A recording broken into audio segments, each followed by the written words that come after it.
Motion capture is a tool, it's a technique.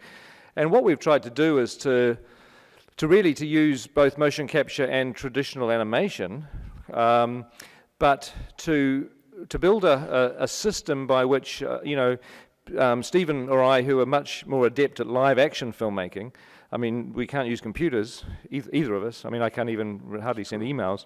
But we wanted to be able to walk into this world of this sort of virtual world that we created with with the characters from Tintin, with the locations that have been built in the computer, the sets, and be able to pick up a camera, literally pick up a camera, it's a virtual camera, but shoot a live action movie inside this strange hybrid photoreal world. And it wasn't the photoreal world that was important, it was the way in which we could shoot a movie inside that world that we think the result's pretty interesting, actually.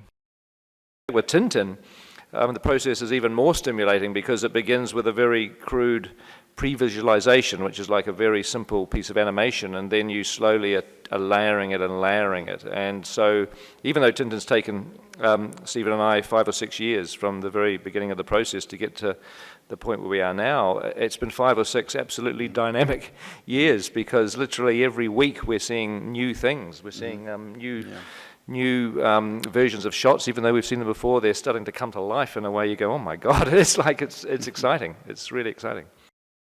Actors just need each other to act together. All that stuff is forgotten. So even though our actors are wearing motion capture suits, performance capture suits, they're wearing headgear, a little camera and dots on their faces, after laughing at each other for about 10 minutes and getting that out of their systems, it's just, they're performing characters. And I think that is the secret of great acting. You have to bring your imagination to the party. You've got to have a great imagination. You've got to bring it to the day when you're working. And your imagination and your skills as a professional actor is what sees you through, not what you're wearing or where you are.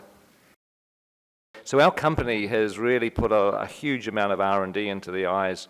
And I agree with you. I mean, with Tintin, just like any other film, our actors, we had to create a cast, and they had to be as expressive in the eyes as a live-action film. What makes it delightful for, I think, the two of us is, in the middle of all that forward motion, we take time for the characters to have a relationship with each other.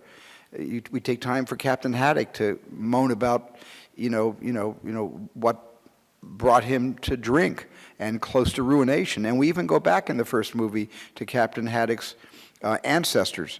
So we get to know a lot about why Captain Haddock is the man he is today. So we're very, concerned about keeping the narrative moving, because Hergé was concerned about that too. But also, in honoring Hergé, it was very important for this film to take little rest stops to get to know the different people involved. Tintin, I think, at least speaking for myself, he's an intrepid, tenacious reporter who often becomes more a part of the story than just a reporter reporting the news. And in a sense, what I identify with Tintin is he does not take no for an answer, and that's been the story of my life. It's a dogged determination. You never ever give up. Once you start something, once you're on the trail of something, you don't stop. And that's actually what you have to go through when you're making a movie too. Once the train's rolling, you have to stick with it. We're both on the same page. Two huge Tintin fanboys trying to bring this movie to you in a way that you will like. It is solving a problem. It's the problem is how do you adapt these books that both Stephen and I have loved for a long time and do them justice. And it's a problem. I mean that's a problem, because there's obviously a million ways that you could not do that. And so the problem is, how do you do it? And that's what we've sort of worked on. It's been fantastic.